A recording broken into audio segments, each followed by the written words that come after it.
Family is Nomsa here at Ngozi Talk Shows. Find your own voice lead from within.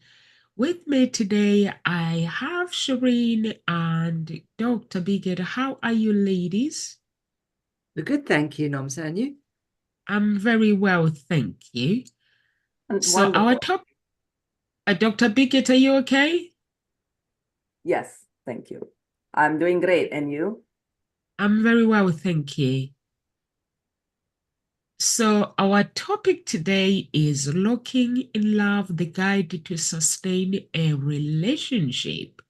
So, today we're going to talk about the sense of respect for one another.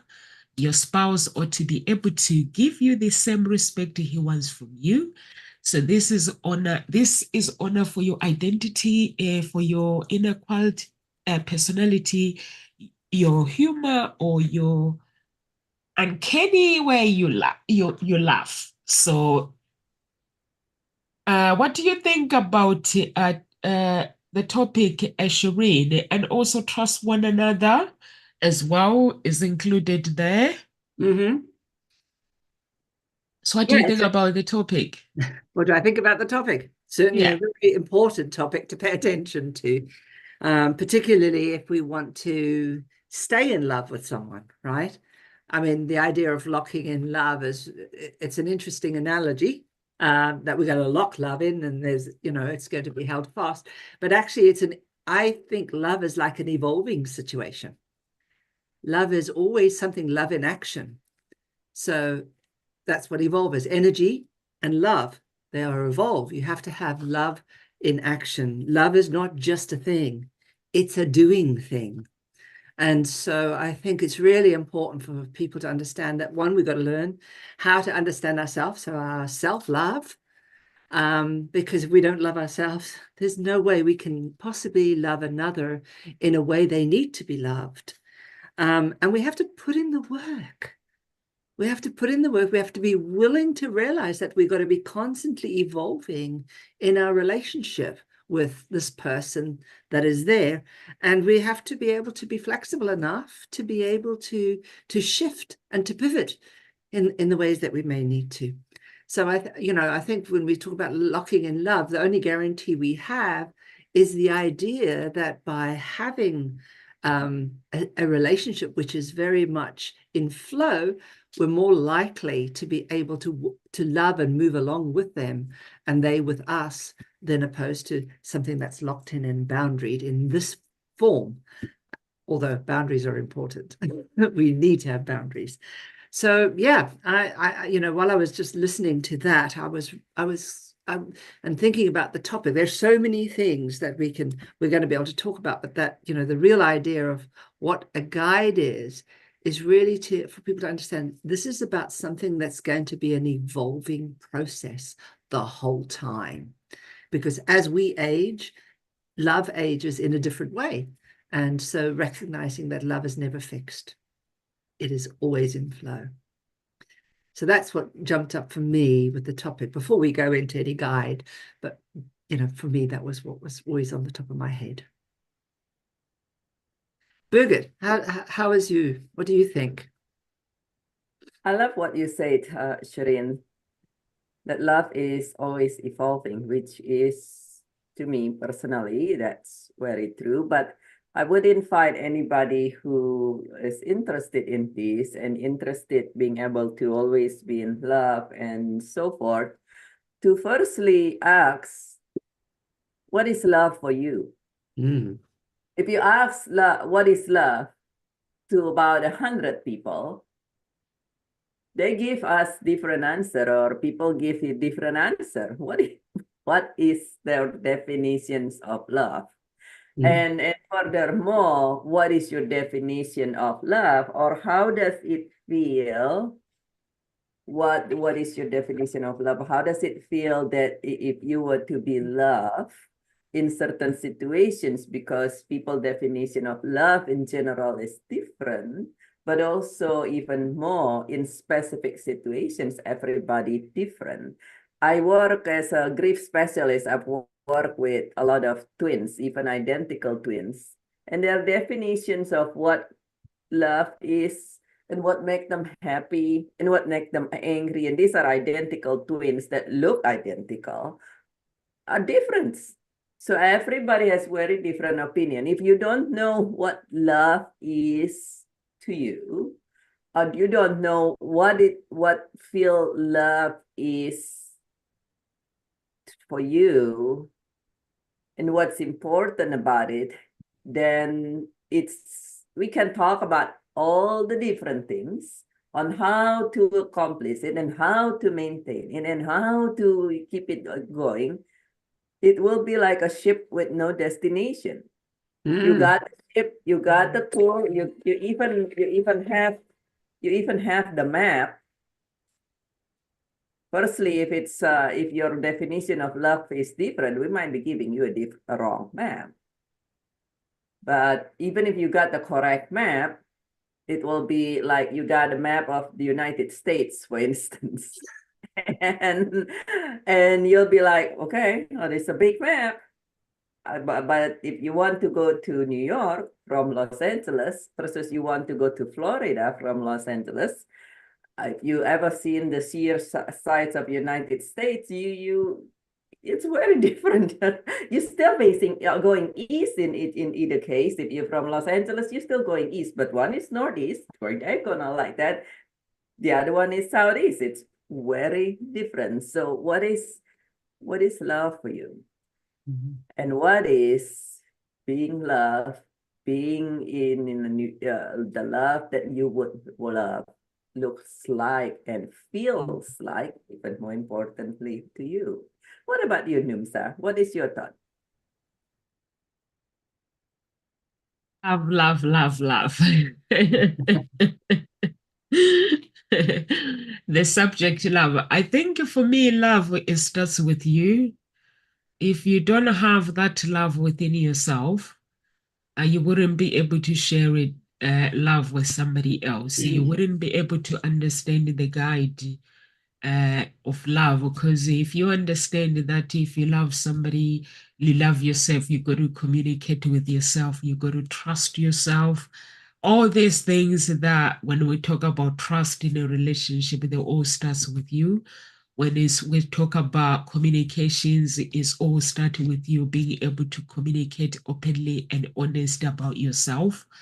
And then once you communicate honestly and everything that we do, and also being truthful about what you do and what you want in life, then you'll be able to enter that love gate and love that person unconditional. When it comes to love, some people may say how they love to them is different.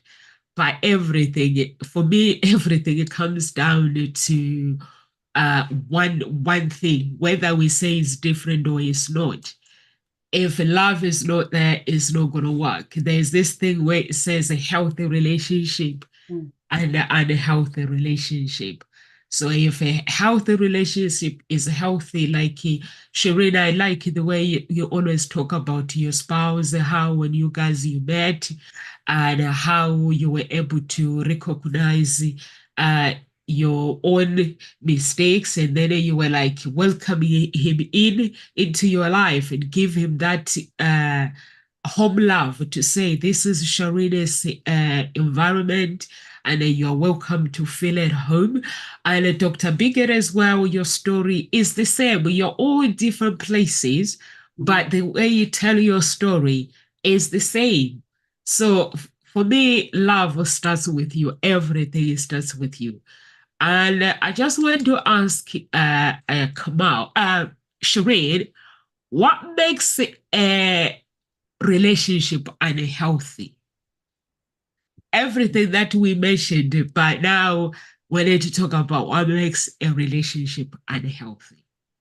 I mean, I think this is a minefield. It's one thing, but it is a minefield. But I wanted first, before I answer that question, I just want to say absolutely, Dr. Birgit, it's absolutely important, this idea of the definition of love. And also to recognize that how we do love is often something we've modeled from someone else. And maybe the model that we're carrying may not be the right model, right? So, for example, if we are over-caring, over-giving, not putting ourselves first to some degree, then we are not learning love, right? If we, when a mother sits there and is totally anxious because she believes that's the only way she can show love or prove that she's loving, then of course that must, that's not necessarily love. It's fear, but not necessarily love. Yes, she loves her kids, but the anxiety, she doesn't show she's anxious in order to prove she's loving, that she loves, right? And I also know, and like Birgit with Dr. Birgit, with grief, some people don't want to let go because they fear the love connection is going to go. So there's that. So it's really about being aware of how we do love. And I think that's such a vital thing that you brought in there. So I wanted to just acknowledge that again. The other, so you said, what is it that doesn't make a relationship? What makes it when things go wrong? I think what we don't pay attention to are the negative or sabotaging behaviors that we're running. So I know that in the Gottman Institute, he was a man that said, we all come into a relationship with our patterns. So our past is always with us right now, all right? And if we're not aware of our past conditioning, then we're going to start every new relationship with the conditioning that's in that space, right? So the behaviors that we're carrying and the way we relate are going to be part and parcel of how we set up the new paradigm. And he said that within 15 minutes, you are in your pattern that may take a lifetime to change in the sense of a relationship. So one of the things that's really important, as we said earlier on, is know yourself, know your patterns, and be aware of those patterns so that you don't run into them. Because we're always looking for our other half, the other half that needs to be healed.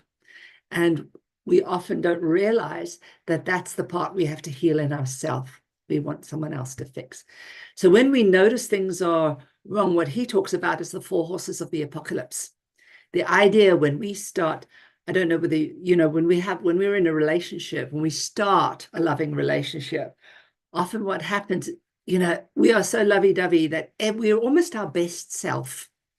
And then after a period of time, that sort of euphoria drops and we come down to this next phase where all of a sudden we start to see the imperfections. We start to see the criticism. So when you start to find that you are becoming a little critical, this is a good time to be aware that things need to be sorted, right? If you start noticing you're being hypocritical, you might need to look very carefully at what's going on for you. And those are those likes and dislikes that we talked about. And what is it that you'll negotiate, what your negotiables are. Then the second thing he talks about is contempt. When we start to belittle or we look down on. And he says that in any relationship, when contempt jumps in, it's a real problem. Because contempt makes us better than. And when we're better than, we push people away and we make them less. And then the third one is when we begin to be defensive or when they're defensive. So being aware of this defensiveness that happens. And the fourth one is stonewalling. This is like when we don't talk. Now we rather walk away and we kind of sit there and we are like a passive aggressive.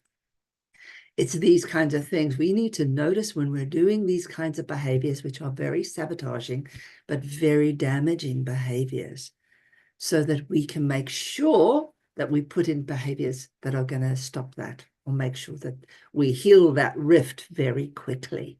Otherwise, if we stonewall, rifts happen for a long period of time, and then it's very hard to say sorry. It's very hard to come back from that. So one of the key things is learning to be able to say sorry, learning to be able to acknowledge our faults, and looking and also really acknowledging where we're being critical, what's going on. I think these are the 4 key things to pay really exquisite attention to. That's when we know things are going wrong, as far as I'm aware. When you're not feeling happy, when something's going on, then that's a really good key indicator. Yeah, when you're avoiding being defensive. I love that what Shireen says, to recognize this and know when to say sorry. I would like to ask our audience here who are listening, have you ever had a time when somebody says sorry to you? They apologize for something they did, and you just know they don't mean it. Oh God, yes. They said, I'm sorry, I'm really sorry. And you're sitting here thinking, you did Prove not it. even 1% of that. Like, it would have been just better if you did not even say anything. Anybody? And do you know why that happened? That is because in their mind, they understand they got to say sorry. In their heart, they're not sorry. And there is a difference between the mind and the heart. Many times we're not aware about it. But our mind works differently than our heart. Our mind can understand a lot of things the way that you and I understand things and can make logics. But if you ever have, let me ask you another time here, another question. Have you ever had a time where you absolutely know that you got to do this or you don't have to do that? And it could be about love. It could be about something else. It could be about talking about self-care. It could be like, I know I should not eat that thing. It's just not good for me. And for some reason, it seems like you cannot stop yourself to just keep reaching out and take a piece of something. Or perhaps it is a task that you're supposed to do, and you said, I really know that it's good for me to do something else, to go to sleep just 10 minutes earlier. I know it's good for me, and you just cannot make yourself do it. And perhaps you did. You said, it's a brand new year. I'm going to discipline myself. I even get an accountability buddy, and therefore I will do X, Y, Z. And then for some people, you go for a month, even 2. And then at some point, by this time of the year, or perhaps by June, you say, what happened again? Why did I eventually stop doing this? You do everything. You got accountability body and all this thing. And when that happened, is again, there's a discrepancy between your mind and your heart.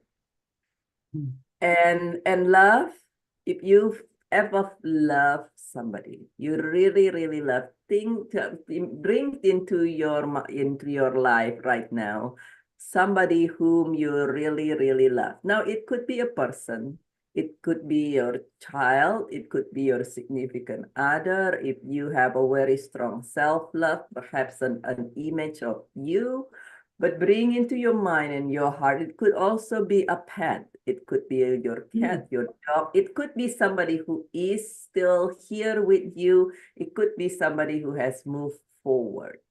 Where do you feel these feelings in your body? The majority of people say it's in their chest, in their heart, and some say it's in their chest and in their mind. But when think about somebody that if you think about this person or this pet, this individual, it just make your heart smile and make your face smile. What do you think there's an expression? What do you think there's an expression? So this make me smile, but there is also an expression. This make my heart smile. Because there's a difference between what's your heart feel and wants, and what your mind can tell you. And what your mind can tell you is everything else that everybody else says. Love, they got to be this, he has to be doing that, she has to be doing this, better make this much money, better look this way. They pack together become love. But if you ask your heart, what is in your heart? And it is important to know this firstly, to identify that what's in your mind is not necessarily what's in your heart, because your heart is actually 60 times stronger and more and faster in messaging than your mind. So this is when you said, Shireen, earlier, we do this very good thing and all this thing, and then suddenly start change. What people don't realize is they are being best behaving and all this wonderful thing. Yes, they feel it really great in their heart, but also they know that in their mind, okay, I'm supposed to not yell. I shouldn't get triggered because it's not a good thing, and all and on and on. But then it's the behavior that is driven a lot of time by the heart start to change over time if your heart is not in alignment with your mind. And so it's important to know what's in your heart. As you said earlier, which is, I would agree, it's very true that our past is always with us. Our past experience is always with us, unless we intentionally and consciously change it. And if it is a trauma, release it. And being a grief specialist, for some people, you say some people even get offended. So for being a grief specialist, I would invite you to ask also for yourself, is there a time in your life in regard of relationship with anything and anybody, not only relationship with significant other, but with anything and anybody, including your parents, your sibling, your colleagues, your pets, even your plants, perhaps, but mostly beings that can do things and other person, where things did not go the way you would love it to be. And perhaps there is a part of you that say, even now, I wish she has done this. And this she could have been, again, your grandmother or your sister. I wish he has done that. And this he could be your significant other, but it could be your father or your brother, or perhaps a teacher or a colleague or somebody. Is there any time in your life where you say, or now looking back, you said, yep, I sure wish that he did not do that. Yep, I sure wish he did not do that. Now, perhaps by now in your mind, you have made peace with that. But unless you truly have released this becomes grief. Many people misunderstood what grief is. Many people think grief is the big four, which is death, divorce, diagnosis, job loss. But there are actually more than 40 different causes of grief, because the true definitions of grief is the unsettling feelings caused by a loss, a change. Anybody experienced change in the last 3 or 4 years? And also, even more importantly, unmet hope. We talked about this quite about a month or two ago, Numsa. Unmet hope. And those unmet hope become initially disappointment, but if this disappointment was not validated by the person who caused the disappointment with you and other people around you, it becomes grief. And anything that in terms of grief, when you're grieving, it's like wearing a blindfold over your heart, or wearing a dark sunglasses over your heart, and to a degree over your mind as well, and it's influenced your behavior. And study shows nowadays that our heart has send message throughout our body, just like our mind does, except the one from the heart is 60 times faster and stronger than the one from the mind. So imagine your mind say, it's good for me to be doing this, and then I better keep an eye on myself, A, B, C, D, E. But then that's you take care of yourself in the level of the mind. Your heart hasn't been taken care, because it's not convenient to take care of the heart. It's a lot of time very scary for people. It's like going into the dark cave, which is what they say. And even furthermore, most therapists, as well as most mindset coach, don't know how to take care of the heart. Naturally, they're mindset coach, they're not heart coach, right? And so is it important to take care of the mind? Absolutely. But if you don't take care of your heart, then you can have all these things arranged in your mind, and at the very important moment, the heart fire back, the cow's wife. The heart say, I know you want to do all this. I do not want to get hurt again. I know we're not supposed to do all these things, but I want to protect you. So I would say to invite you, if you experience, what is your answers to all those three questions? And if your answer is there, yes to any of them, then I would invite you to say, have you taken care of your heart? So you are able to love more. Our heart is like literally a vessel. If it's full of this trauma from the past, then there is no space for true love. And it is absolutely possible, after helping more than 25,000 people successfully do this, to clear up, even if that trauma and grief has been there for some 60, 70 years.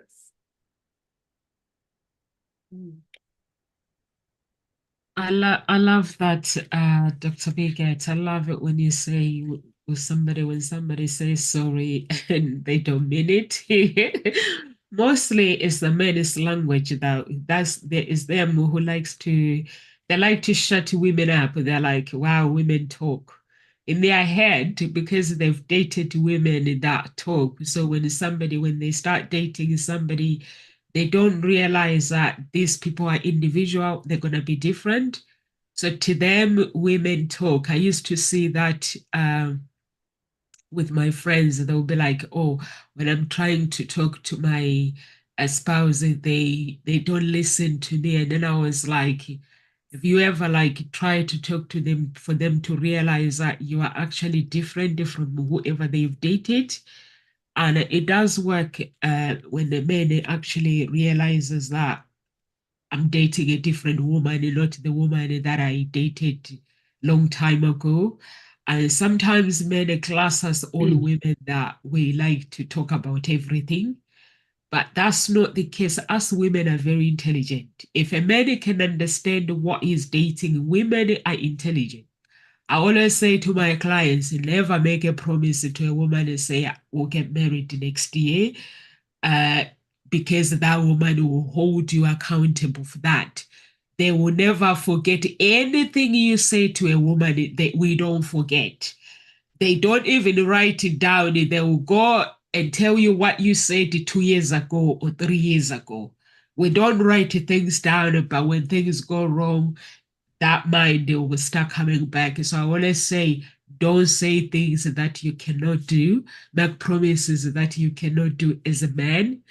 Stick to that journey goals where you set up goals and tell your spouse that you love them. And if they want to communicate with you, give them attention, because people likes to be listened. When somebody listen, like that, when somebody, I went to a party Easter to my brother-in-law. So they were talking about Liverpool, the game Liverpool and was it Man United or Arsenal? Arsenal. That was 2 weeks ago, 3 weeks ago. And my sister-in-law was like, he was like, Nomsa, please don't start with football. He will go on and on. So I started laughing. So then I mentioned it just to wind her up. Oh my God, my brother-in-law started. He was like, they should not have won that game. So I was laughing because all he needs, in order for him to shut up, he just needs to know that somebody is listening. So once his wife, I was like, we all like giving him attention that we are listening, we hear you. And then he shut up at the same time because he just went, like he changed this up. He knew that he went on and replied, but he knew that he was now satisfied that somebody feels what he's feeling, so he can move on to the other subject.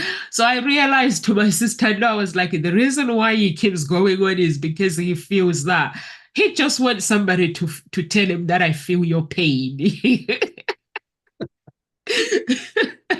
So sometimes you may find that the relationship becomes unhealthy because we are in an abusive relationship, or because somebody just to be listened to, and they feel that they're not being listened.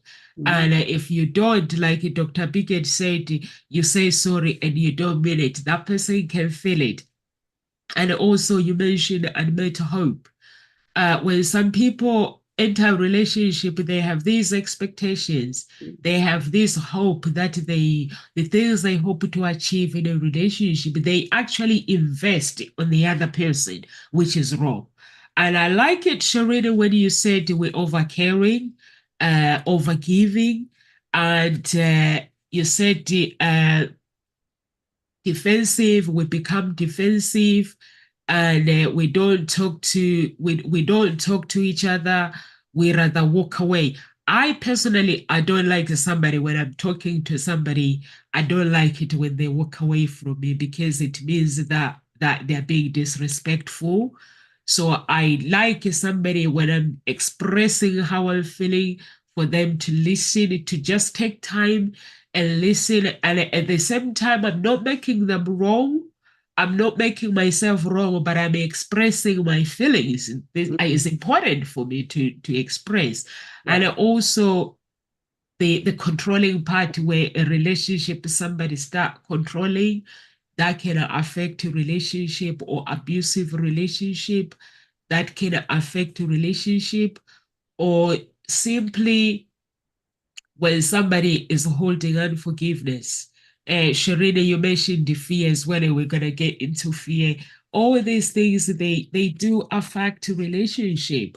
For me, I've learned something, a trick about, like when I'm praying, praying for my relationship and praying for the things that I want God to do it for me. Guys, before I used to spend wasting my time talking to my spouse.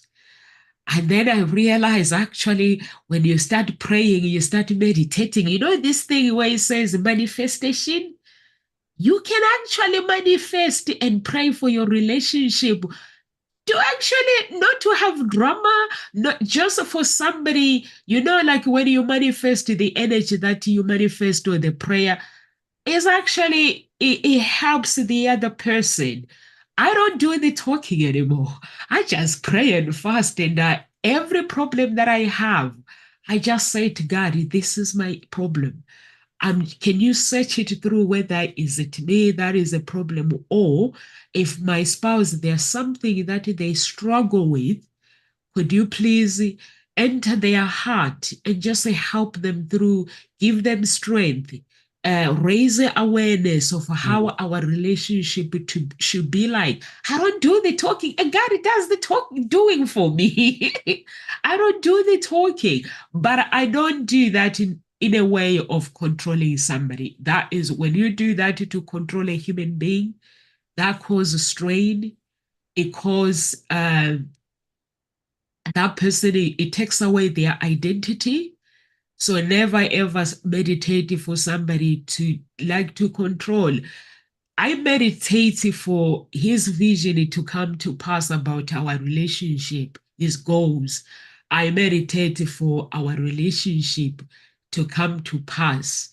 And mostly of all, I don't do the talking, guys. When you see me doing the talking, it means we're talking about. When I'm saying I don't do the talking, it means I don't say, honey, I don't nag no more. I just pray. I would just sit there. If I want us to go out that week or that month to do things, like the things that he likes to do, the things that I like to do, the children, the things that they like to do, I just pray and I just meditate, guys. Guys does the work. He'll come back from work and say, honey, I thought of something. I'm like, what have you been thinking? And it's like, wow, I thought it would be a very good idea for us to do this. And I'll be like, God, thank you so much. For every woman out there who is a Christian, please don't hold on to the talking. Fast and do the prayer. Honestly, but if you are in an abusive relationship, it's a different story, guys. I would say don't stay in that relationship, because it destroys your health. It destroys your confidence. I don't know, do you girls want to add something else what abusive relationship does? And sometimes you hope that things will change, but they don't change. It only changes when somebody decided to go and get counseling. But if you know that you are in an abusive relationship and you're hoping that your abusive women can abuse their husband, children can abuse parents, those who did not know, there's lots of parents who go through abuse from their children. And it's a topic that we at Gossip Talk Shows, we need to cover maybe next week. Because some people think abuse comes from a man only. It doesn't. It comes from a wife as well, and it comes from children.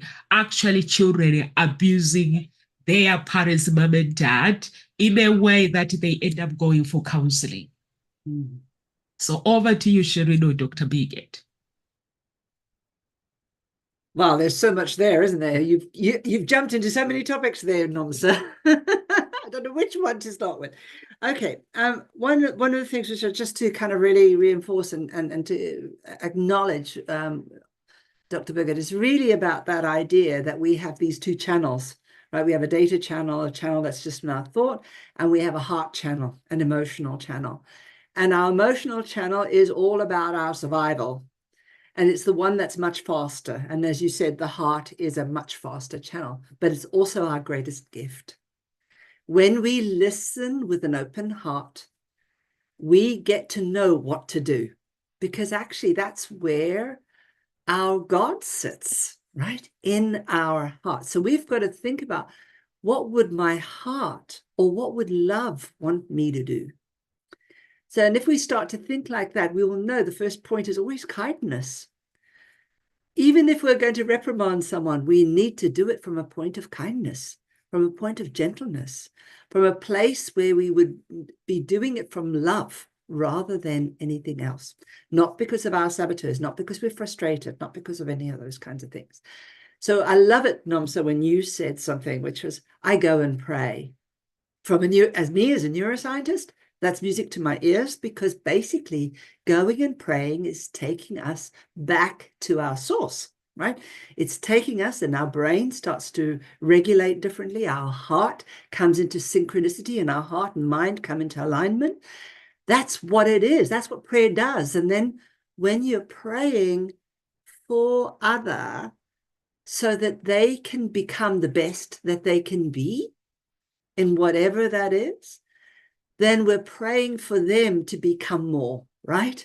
And I think that's when we should really show love. Even though we might be really, excuse the word, pissed off with them, you might still say, I want them to just see what they need to see so that our relationship can be better. So that you have that situation that allows an openness and a freedom for the magic to happen, for God to work, right? Because we need to give a space for God to work. So when we're filling with the talk, we don't give time for God to work.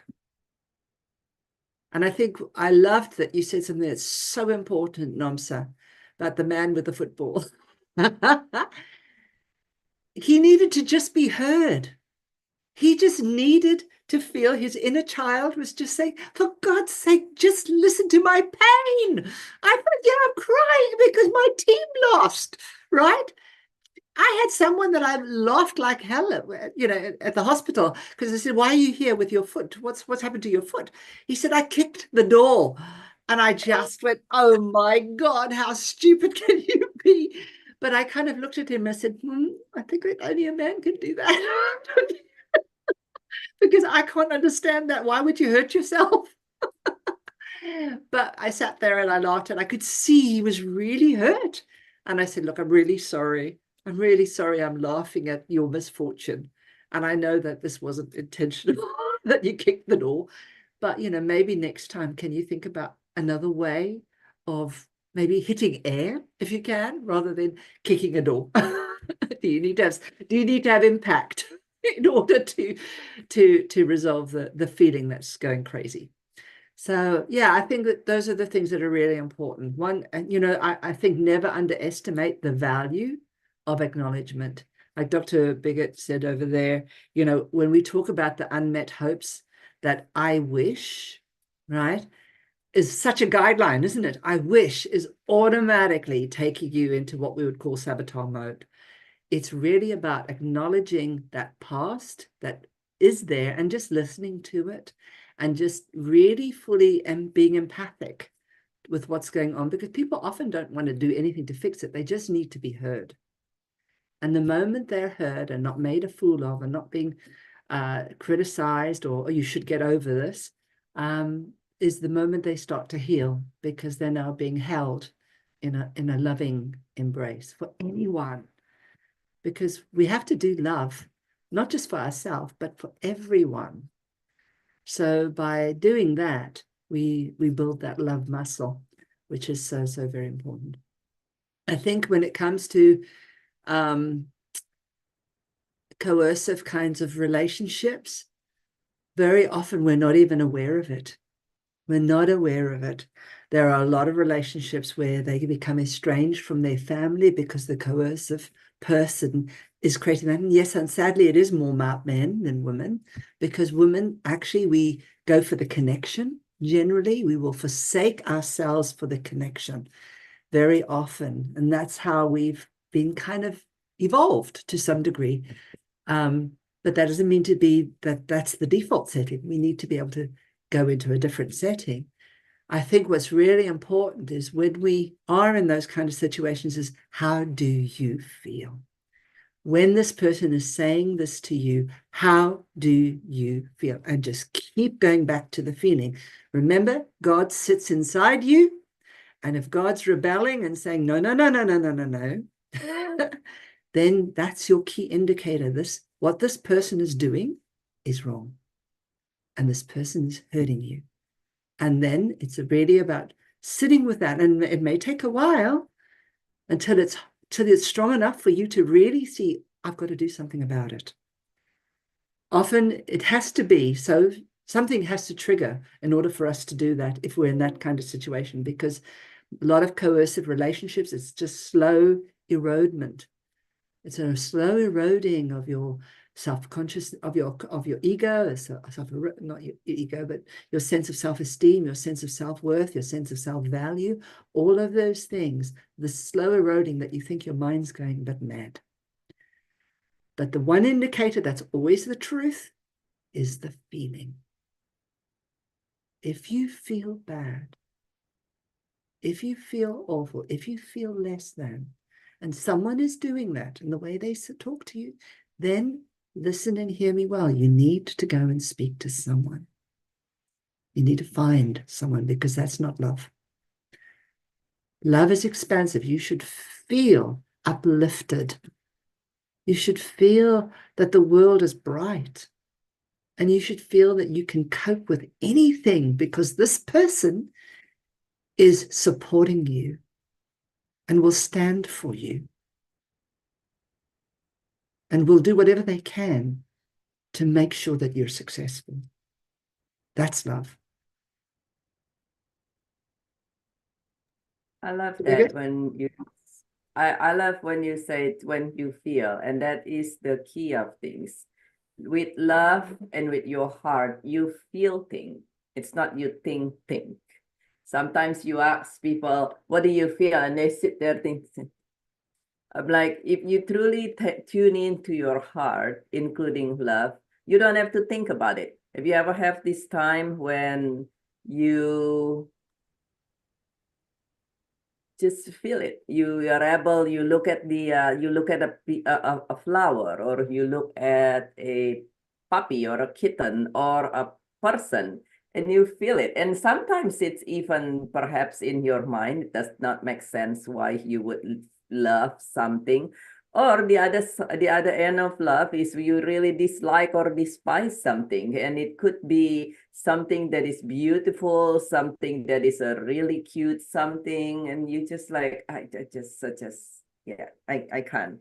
And perhaps this is even ourselves, back to the beginning, Numsa said about taking care of ourselves, and also when it come into a relationship and an abusive relationship, then it's about self-love in there, to be able to love yourself enough to walk away from something that, again, do not feel good to you.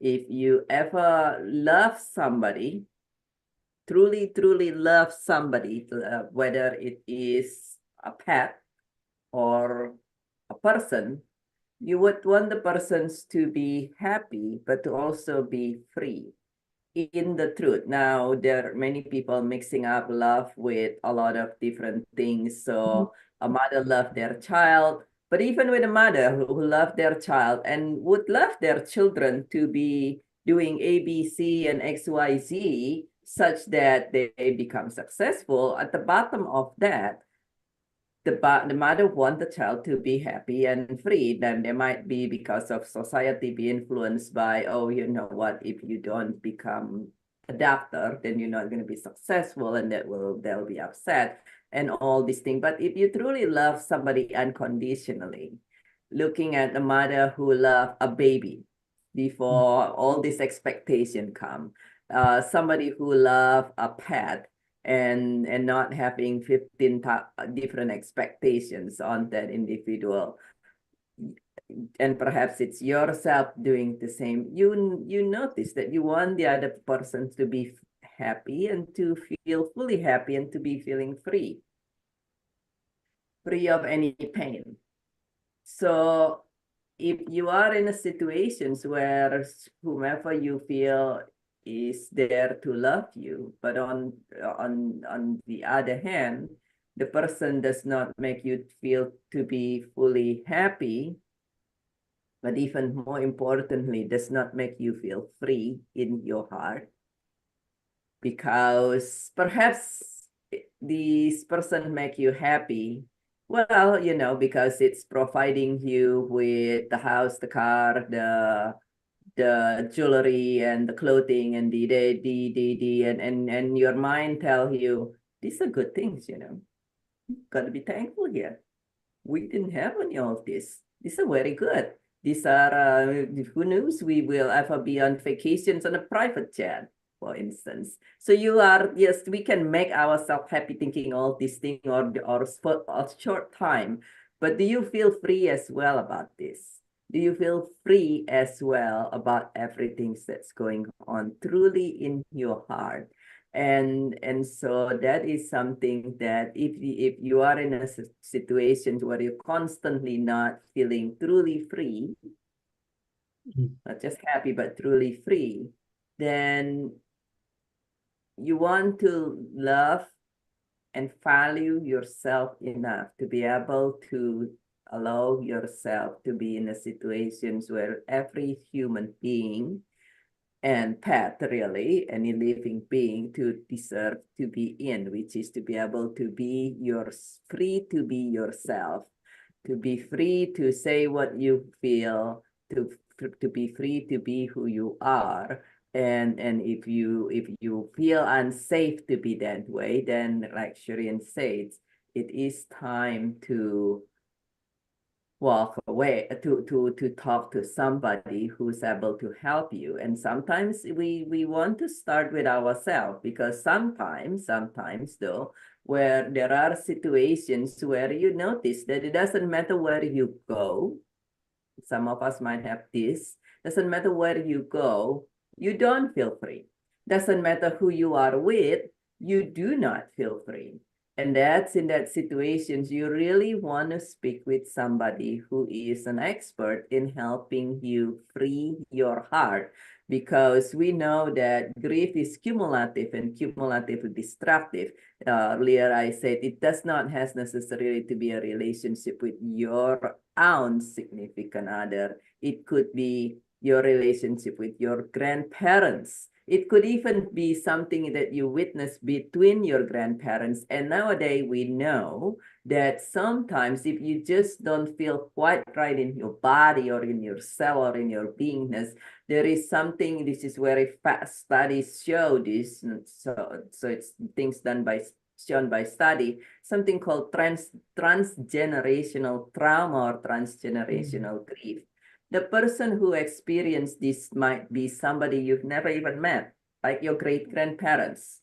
But because grief and trauma change our DNA, it is passed generation to generation. So your grandparents experience this much things. It's incompletely resolved. Pass it to your great grandparents got this much. Pass it to your grandparents. They add their own, and they become this much of trauma in there.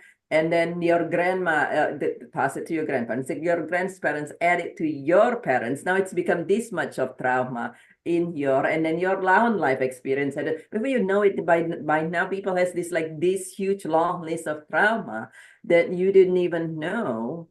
And you wonder why I just seems like I can't even feel quite right in my own skin. And that's perhaps your heart's no, or your heart is not feeling free. And we know nowadays that the heart feels and thinks and operates very differently than your mind. For instance, we talk about sorry just now in multiple different versions. And we know nowadays that the word sorry is something that is the word of the mind. There are books out there that talk about heart language. The heart speaks a different language. The heart, sometimes it will take in up the word sorry, but for the heart, for instance, when you did something, now we're talking about the other end, perhaps you did something to somebody. When you say the word sorry, it landed in their mind. A lot of time it does not land it in their heart, because the heart doesn't really catch the word sorry. It's too superficial for your heart. Your heart understands the word apology. I apologize. If you pause a moment and you say sorry, and then you have to take this extra breath, the word apology is a little bit longer than the word sorry. You have to take this extra breath to say, I apologize. And you say it, your heart can get that. If you, and your heart will, and even you can say the word sorry. We talked about this earlier, how people say the word sorry, and some people say, but I mean it, I'm sorry. And they do truly mean it up here that they're sorry, but not in their heart. And then you ask them, please use the word apologize, and they cannot make themselves say it. They're like, well, I said sorry. Say it. I wonder if it's got something to do with the cadence. So if you say to someone, I am so sorry, there's a cadence of almost 3. And I apologize is also 3. And I'm wondering, because we know the heart has the 3 is something like the father, mother, son. All of this 3 is a really magical kind of number. And I wonder if it's got more to do with that, how the cadence of what the heart hears. It's possible with the cadence, but it's also a lot of time it's the word that itself. Apologize is actually for apologize. And so, it's one of those. But if you say the word, I'm so sorry, by the time you actually say it, it's the deeper level instead of, I'm sorry. Yeah, I said I'm sorry. Exactly. Somebody arguing, I'm saying I'm sorry. Yeah. So it's the depth of that. By the time you said, I'm so sorry, then it comes deeper. And because the heart is so deep, I mean, it's just like up here versus deeper in the center of our body, right? And so that is, but yeah, it's if you are not feeling free, then you want to look and say, is it truly the number one is actually always ask the questions. Notice that if you are not feeling free, if you want to be a sustainable relationship, but if the answer is you don't feel free around a lot of people, or you have a history of not feeling free, then what is the common denominator?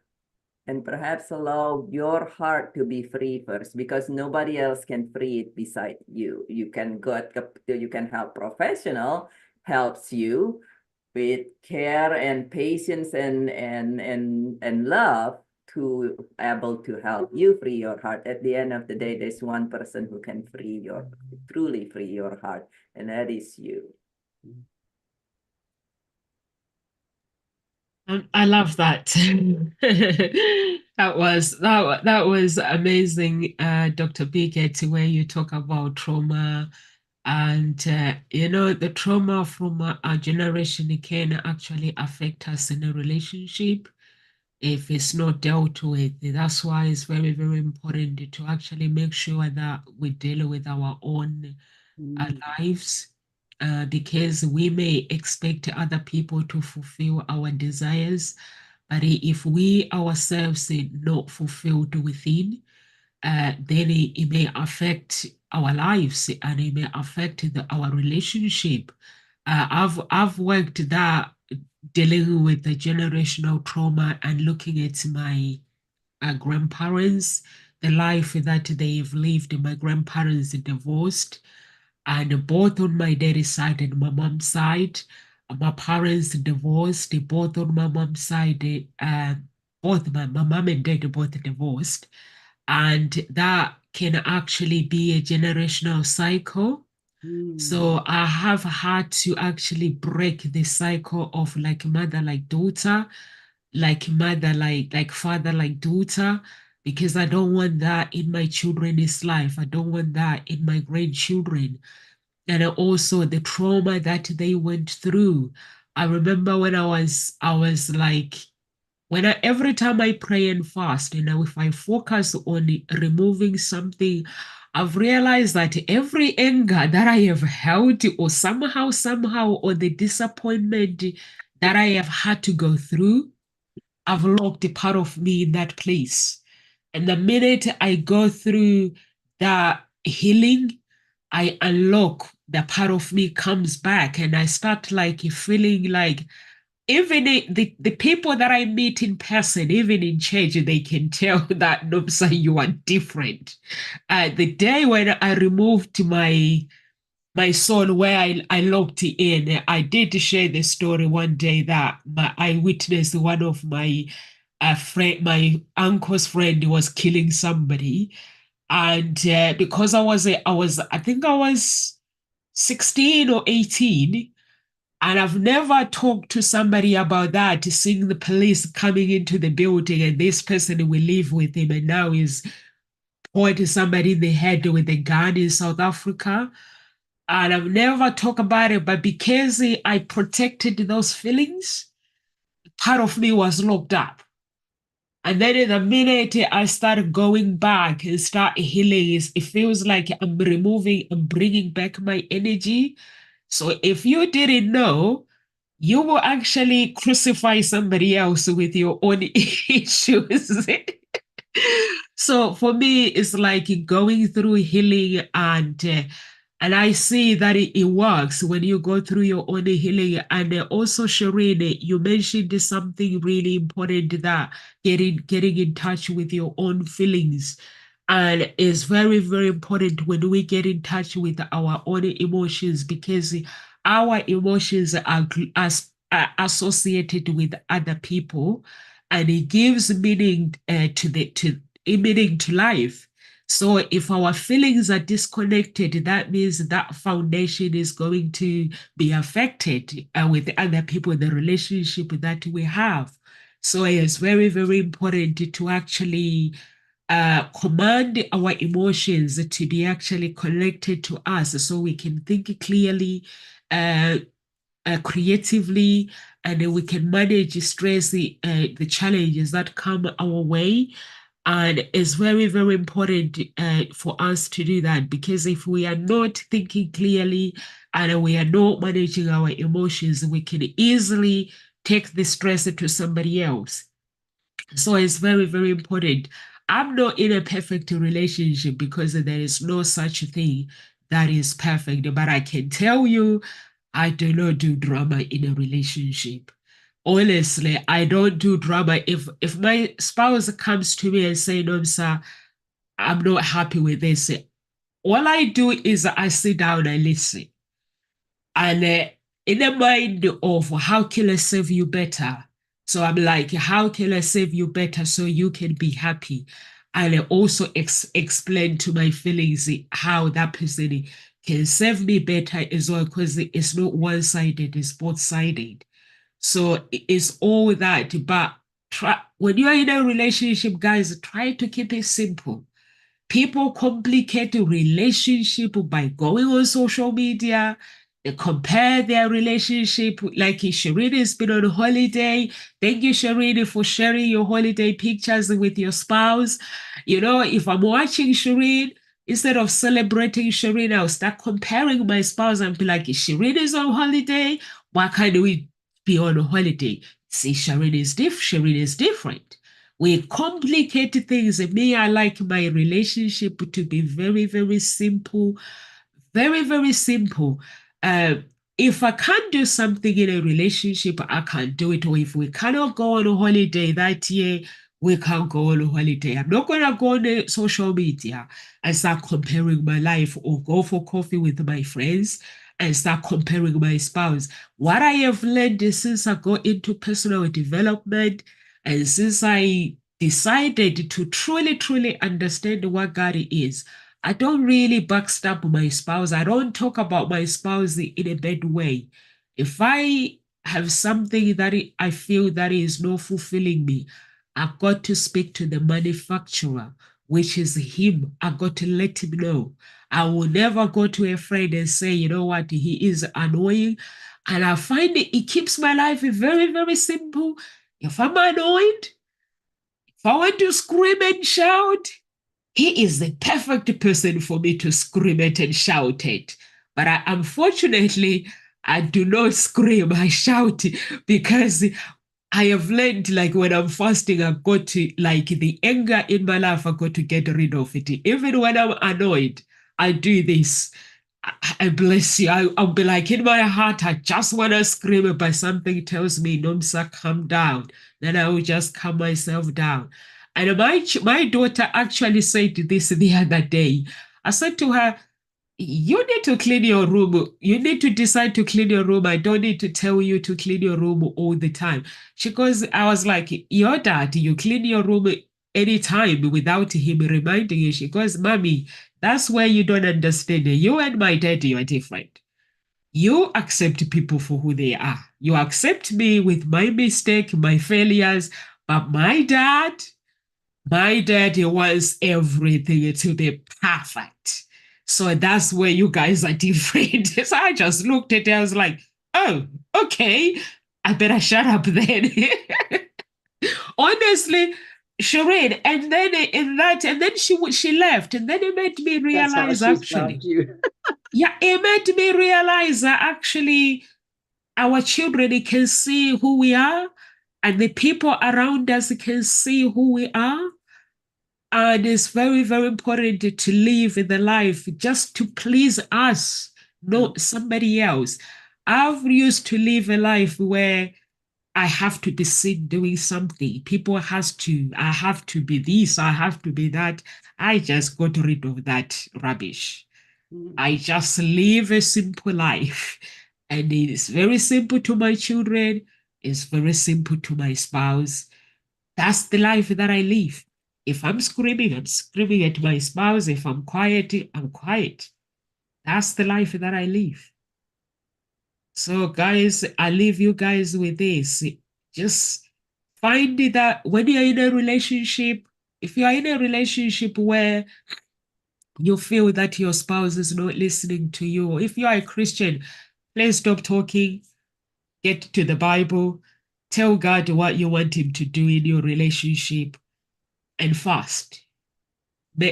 Meditate how you want your relationship to be. Speak the words in that how you want your life, even your business. I've learned something actually yesterday. I'm going to share it with you guys next week, not today.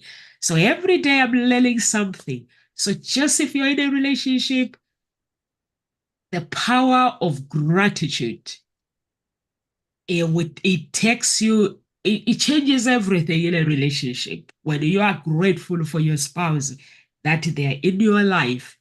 And also the trust.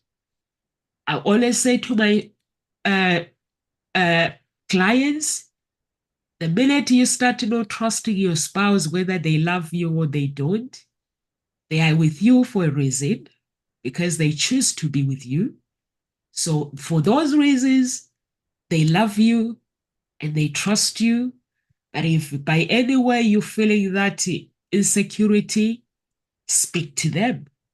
because sometimes the insecurity may be things that we make up in our head. I used to make things up in my head a lot, but now I don't. So over to you, Shireen and Dr. Biggett. So yeah, brilliant. So we're almost on the end. So I just really going to reiterate a little bit what I said early on. We've got to go. Pardon? It's time for us to go. Yeah, exactly. That's why I'm just thinking. And I think there are the 5 key things which are so important, which we've talked about, which is to really get to know yourself, get to know how you do love, get to understand what love means for you, which what Dr. Biggett said early on. And I think that's really, really important. And really get an idea of what you want your love to be modeled out to. Put in the work. You have to put in work. Love is not something that just happens. It's work. And work is good, actually, because we always feel good when we've done really good work and we get a reward from work. So yeah, set your boundaries. Make sure you know what you like, what you don't like, what are your non-negotiables, and have that right at the very beginning of your relationship. Even from the 5 minutes that you meet, you need to have those boundaries very clear. Listen, really listen and talk, but also always acknowledge. I think this is really important, so that you can learn. You can learn so that you can improve and evolve. I think those are the key things for any relationship, so it can be fluid. Relationships are fluid, right? They're evolving all the time. I would say that you hear a lot of things today, and a lot of time it can be overwhelming. But just know whether you are in a perfect relationship, which Numsa says, and I agree, there's no such a thing as perfect, or in a relationship that you love, or if you are even more likely, if you're listening to this, there is opportunity for improvement somewhere in your love relationship with anybody. Just know that there is hope. Sometimes it can be overwhelming, all the things that we hear, but the most important thing that we all need to know is there is hope, and yes, it is true. You do need to take an action to materialize that hope into a reality that you want. Hope will just sit there. Jim Carrey, well-known United States actor, says, hope just sit there. It's good to have hope, but and have faith, but you won't do anything if you don't do anything. But firstly, know that there is hope, and then takes the actions to allow your heart to be heard, to be listened to, and to be free. But it is hope. It doesn't matter how long it has been.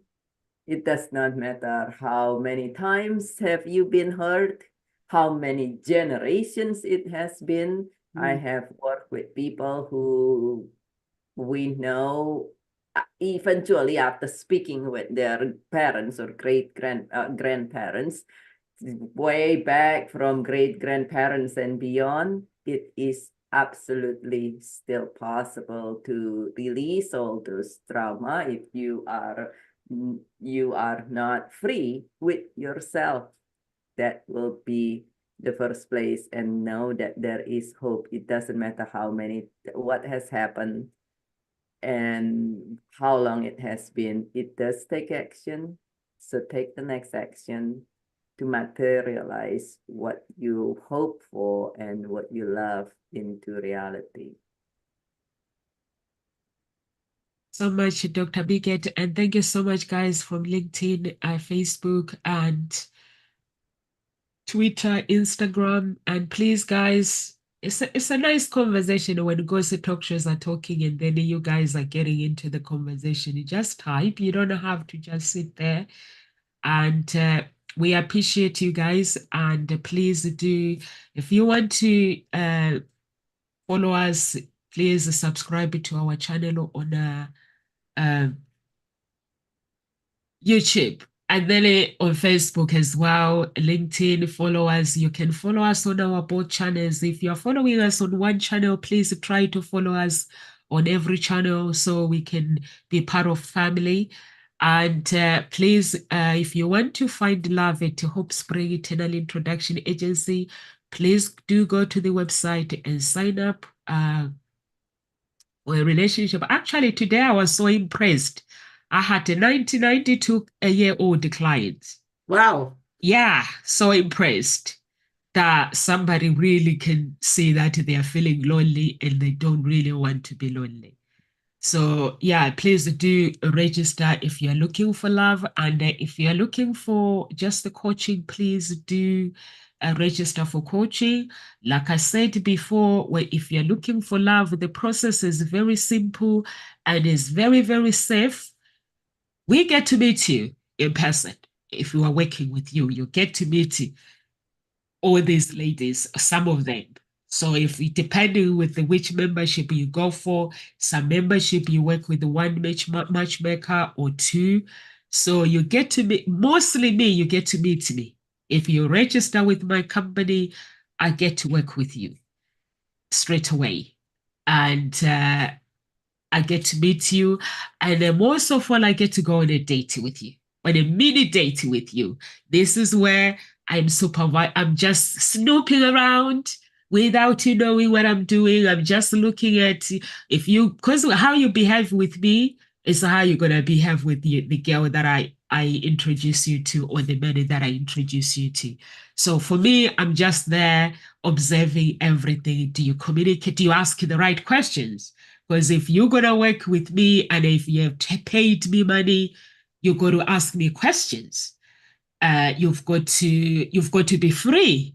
You've got to feel comfortable talking to me. So all those things, and if you arrive first, you got to pull the chair for Nomsa. If you are a man, for a woman, that's fine. You can sit down. You can get to pull the chair for Nomsa to sit down, because that's how you have to treat your woman. So all these things, or if you happen to go and get the woman from the car park, you got to open the door for her to come out. So all these things, or if you happen to meet by the door, the restaurant, you got to open the door for your lady. So those are the things that I look for. When I'm watching, I'm like, okay, did you open the door or you let me open the door? So I'm like, I'm looking for caring guys. So those are the things that I'm looking for. I'm not looking for mistakes. I'm just trying to help you so that when I'm coaching you now, preparing you for your date, I'll be like, we need to get rid of that habit. We need to get rid of that habit. We need the real you, and the real you will trigger something to bring the real you. I don't tell you what to do. You tell you what's the real you. So that's how I work. And when you go on a date, we have a company that protects you. When you are out, you have a phone number for health and safety that you contact if things go wrong. So you are all protected either way. So please do go and join the agency. If you're single, please do go and join it. God bless everyone. Have a good weekend. And then we'll see you on Monday. On Monday, we might go into generational trauma or abuse, parental abuse.